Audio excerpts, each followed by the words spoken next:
C'est par sa crucifixion que notre Seigneur a voulu réparer nos péchés. Cette crucifixion, comme nous l'avons vu de façon historique, est certainement l'un des maux les plus cruels qu'un homme puisse endurer. Et il faut bien comprendre que dans sa passion, notre Seigneur a souffert dans tous ses biens. C'est-à-dire qu'en notre Seigneur, la passion obtient, ou atteint plus exactement, une horreur indescriptible, indicible. Notre Seigneur, par sa passion, est atteint dans tous ses biens. D'abord, bien sûr, dans ses biens extérieurs. Notre Seigneur est pauvre, et il le dit lui-même, le Fils de l'homme n'a même pas une pierre où reposer la tête, mais les quelques biens qu'il avait, ses vêtements, on les lui a arrachés et on se les a partagés. Notre Seigneur a été donc dépouillé de ses biens matériels. Notre Seigneur a été atteint dans ses biens corporels, dans son corps. On l'a vu. Et notre Seigneur a voulu tout souffrir jusqu'au bout. Et son corps entier, comme le décrit le prophète Isaïe dans l'Ancien Testament, n'était qu'une plaie béante. Notre Seigneur, donc, a obtenu que tout son corps souffrit de la passion. Mais en plus, parce que souvent on s'arrête à cet aspect extérieur du corps, on prend, c'est vrai, le front par la couronne d'épines, le visage par les crachats, par les soufflets, les mains, les pieds par les clous, le torse, certainement les jambes par la flagellation. Notre Seigneur a souffert dans tout son corps. Il a souffert en plus dans son âme, parce que sa réputation elle-même a été bafouée, flétrie, par la calomnie. Et l'on voit même encore au pied de la croix, certains le blasphémer en disant « Il s'est pris pour le Fils de Dieu, il s'est dit le Fils de Dieu ». Et on continue de l'injurier. « Sauve-toi toi-même, tu en as sauvé d'autres ». Notre Seigneur est atteint dans son honneur. On se moque de lui, on l'outrage. On voit des soldats le recouvrir d'un voile et lui dire « Toi qui prophétises, dis qui t'a frappé ». Notre Seigneur est aussi abîmé, si l'on peut dire, dans sa liberté physique. Lui qui est le maître de toutes choses, on le prive de liberté. Il est garrotté, il est lié. Et puis notre Seigneur souffre dans son âme aussi de tristesse mortelle. « Mon âme est triste jusqu'à la mort ». Et c'est vrai. Et les tristesses qu'il endure sont telles qu'il aurait pu mourir de ces tristesses. Mais il n'a pas voulu mourir des tristesses. Il a voulu mourir, encore une fois, quand il l'a voulu. Parce que sa passion est volontaire, parce qu'elle est libre. Et notre Seigneur a souffert, par exemple, de la trahison de Judas, du reniement de Saint-Pierre, de la fuite de ses apôtres au Jardin des Oliviers. Ils ont tous fui. Il n'en restait plus aucun. Il les a protégés. Mais c'est aussi une grande tristesse de voir que ces hommes qu'il a choisis lui-même, qu'il a choyés, avec qui il a vécu pendant 3 ans, qu'il a instruit, qu'il a préparé au ministère, ces hommes l'ont abandonné. Et notre Seigneur se retrouve seul. Et c'est ce qui fait aussi l'horreur de la passion de notre Seigneur. Et puis il faut ajouter encore une autre souffrance, j'allais dire psychologique, mais bien réelle, c'est-à-dire une souffrance de son âme, c'est de voir sa mère, au pied de la croix, souffrir elle-même le martyre. Un glaive de douleur, avait dit le vieillard Siméon lors de la présentation au temple, un glaive de douleur transpercera votre cœur. Et notre Seigneur qui n'est pas insensible, et qui même est plus sensible que tous les hommes, parce qu'il a le corps le plus parfait, donc sa sensibilité est la sensibilité la plus aiguisée qui soit, qui ait été et qui sera jamais sur terre. Notre Seigneur donc qui est sensible ne peut pas rester insensible à la douleur de ceux qu'il aime. Et parmi les créatures qui l'entourent, la personne qu'il aime le plus, c'est sa mère.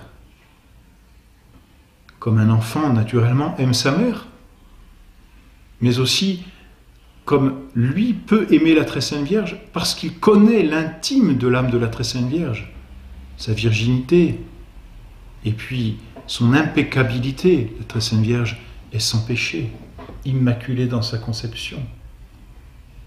Alors, il comprend parfaitement les souffrances de sa mère. Elles sont là encore bien plus aiguës que nos propres souffrances, nous qui sommes abîmés par le péché. La sensibilité de la très Sainte Vierge est profondément touchée et notre Seigneur est affecté de voir sa mère tant souffrir.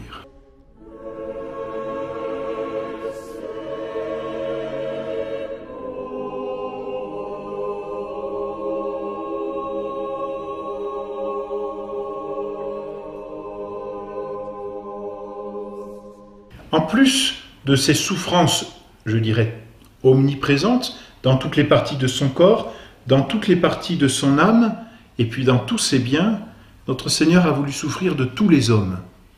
Là aussi, c'est un mystère, mais cela nous manifeste que nous avons tous péché, et nul n'échappe, hélas, au péché. Il a souffert de la part des Juifs, qui l'ont livré, de la part des gentils, et ce sont les soldats romains des gentils qui le crucifient. Il a souffert de la part des princes des prêtres, des docteurs, de ceux qui étaient élevés dans le peuple juif, des gens de loi, des grands du peuple. Mais il a souffert aussi de la part de ces gens qui ont crié, certes, peut-être sous la menace, mais qui ont crié à mort. Crucifie-le, crucifie-le. Il a souffert de la part de ses amis, de ses disciples. Notre Seigneur a voulu souffrir de tous. Et, d'une certaine façon, comme on vient de le dire, de la très Sainte Vierge en la voyant souffrir. Notre Seigneur a accepté toutes ces souffrances pour nous manifester son amour, pour nous manifester aussi l'horreur infinie que nous devons avoir du péché, et puis pour nous exciter à notre tour à la contrition, car en comprenant l'horreur du péché par l'horreur de la passion, nous sommes par là excités à nous convertir, c'est-à-dire à notre tour à faire pénitence pour nos péchés et à souffrir pour nos péchés. Et en même temps, à travers ces souffrances horribles, notre Seigneur a voulu se faire la consolation de tous ceux qui souffrent. Car il est des âmes dans le monde, et des âmes bien souvent ignorées, qui souffrent intérieurement ou extérieurement, dans leur corps par la maladie, dans leur âme par des souffrances psychologiques, d'un parent proche, peu importe, des souffrances cachées, des souffrances connues, peu importe. Notre Seigneur sur la croix se fait notre consolation, car là où chacun souffre une partie de toutes les souffrances possibles, notre Seigneur lui assume toutes les souffrances, dans toute son âme, dans tout son corps, et de la part de tous les hommes, pour devenir par là notre consolation et nous encourager au plus profond de nos propres souffrances. Voilà donc l'horreur de ce saint sacrifice de la croix. Mais en même temps qu'il revêt une certaine monstruosité, il est très certain que ce saint sacrifice comporte une très grande excellence.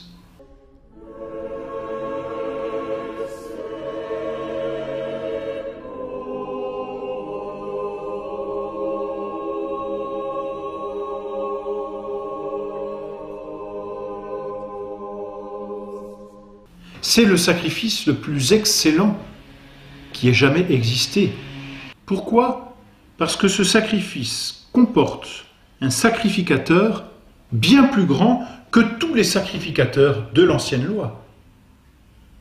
Notre Seigneur est le prêtre sur la croix. Il est le prêtre qui s'offre. Et notre Seigneur est prêtre d'une onction divine.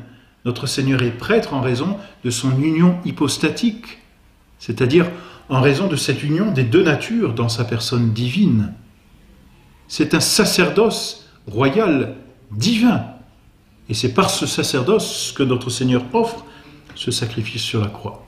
Dans l'ancienne loi, les sacrificateurs étaient des hommes mortels. Et dans la nouvelle loi, dans le Nouveau Testament, les prêtres sont les ministres de notre Seigneur et prennent sa place, mais ne se substituent pas à notre Seigneur.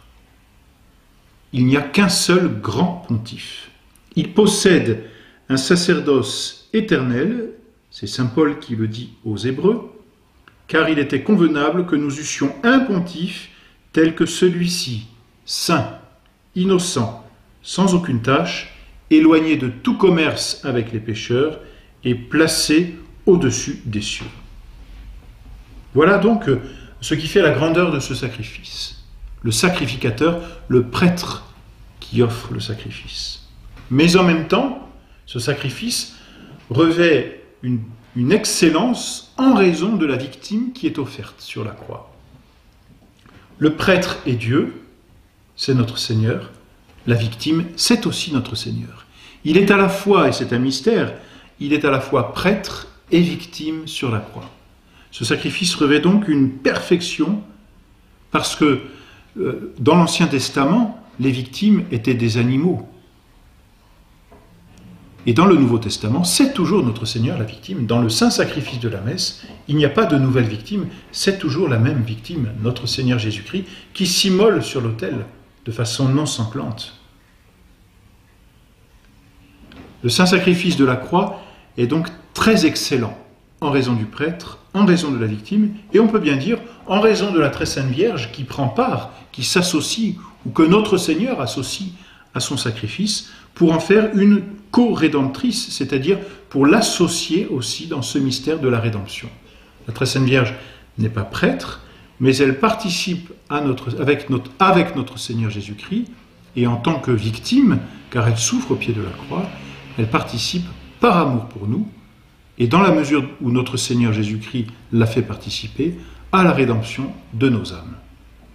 Voilà donc, à côté des horreurs de ce saint sacrifice, l'excellence de cette satisfaction offerte sur la croix.